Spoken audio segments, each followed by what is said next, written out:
During the 1990s, Nissan's R32, R33 and R34 generations of Skylines forged a reputation as the ultimate Japanese weapon both on the track and on the street.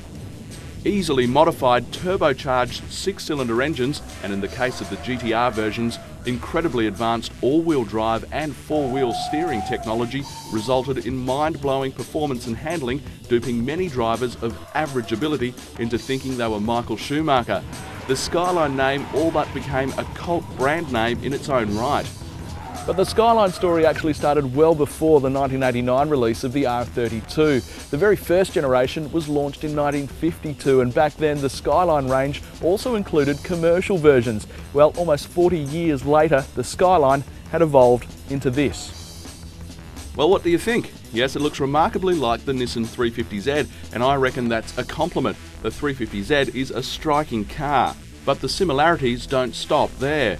The whole package sits on the same platform that underpins the 350Z, and even the engine is the same 3.5 litre V6 found in the latest Z car.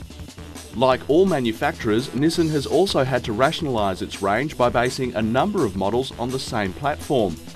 While Nissan has taken their famous turbocharged 2.5 litre inline 6-cylinder out of circulation and replaced it with a naturally aspirated V6, the new Skyline is no shrinking violet.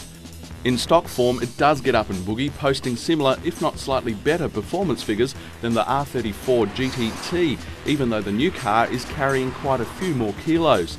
And like the previous models, you sense the potential is there for plenty of aftermarket enhancement. The engine sits back, so the Skyline has almost perfect weight distribution. Add a pretty serious wheel and tyre combination, and this rear-wheel drive sports car handles with responsiveness and plenty of grip. Now, the Skylines of the 90s were never part of Nissan Australia's range, so these days the only way to get your hands on one is through the Specialist and Enthusiast Vehicle Scheme. And that's the only way you'll be driving one of these latest generation Skylines here in Australia.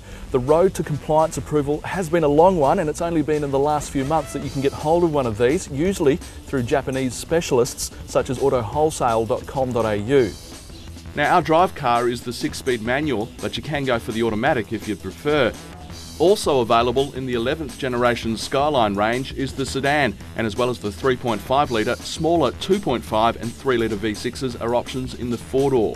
For fans of the high-performance Skylines of the 90s, the V35 was a controversial development because there was no sign of a GTR variant. Well, apparently the wait is over. The GTR proto-concept was unveiled at the 2005 Tokyo Motor Show, and the word on the street is it's slated for release in '07 minus the Skyline name. Watch this space. You're watching Drive Time.